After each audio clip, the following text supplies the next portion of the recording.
As superintendent of Baltimore County Public Schools, which is literally a horseshoe around Baltimore City, we have roughly 108,000 students, 173 school centers and programs, and 19,000 employees. So we're one of the 26 largest in the country.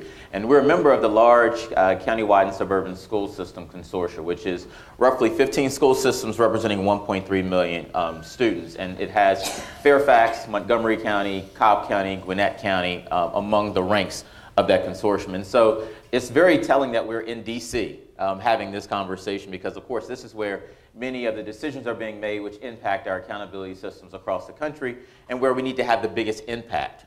We in the consortium believe that the federal role is vital but should be limited.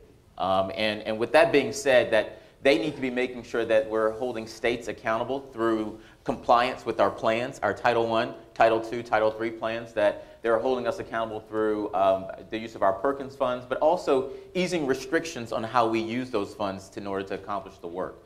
But that then they're delegating that responsibility, where it should be, down to the state levels, where they're making meaningful plans. And I do get excited when I hear what Paul is doing in New Hampshire, which is what many of the districts in the consortia are looking at, in terms of making sure that states have plans to hold individual school systems accountable, but they're not allowing school systems to be landlocked or handcuffed in terms of those plans. What we believe is that what success happens is at the local level.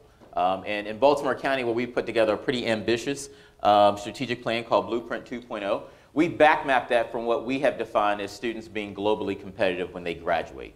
What we've said is that our theory of action is that in order for students to be globally competitive, we have to make sure that they actually have access to a digital learning environment, which means every student, every school, every community has a level playing field in terms of a personalized learning environment leveraging technology. And that we give our students access and opportunity to learning a second language prior to graduation, which means we're starting world language acquisition at the elementary school level. And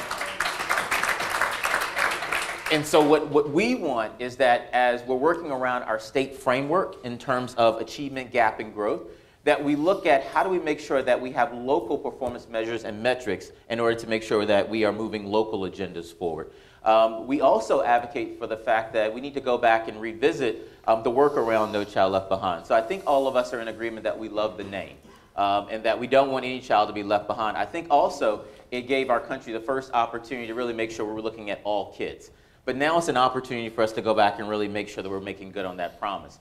And so is the use of annual assessments really the best way to do it? Or do we look at point-in-time assessments for young people, making sure that young people are kindergarten ready, that they're reading on grade level at the end of third grade, that they're prepared for the transition from middle school, that they're prepared for the transition to high school, and ultimately as they prepare to enter the world of work or college or careers when they graduate. And so that's some of the work that the consortia is in fact doing, but we really want to make sure that we're engaging communities, that we're making sure that at the local level that we're not being handcuffed and making sure that work occurs. But we also are looking at other indicators as opposed to just one point-in-time assessment that happens at the end of the school year with annual assessments.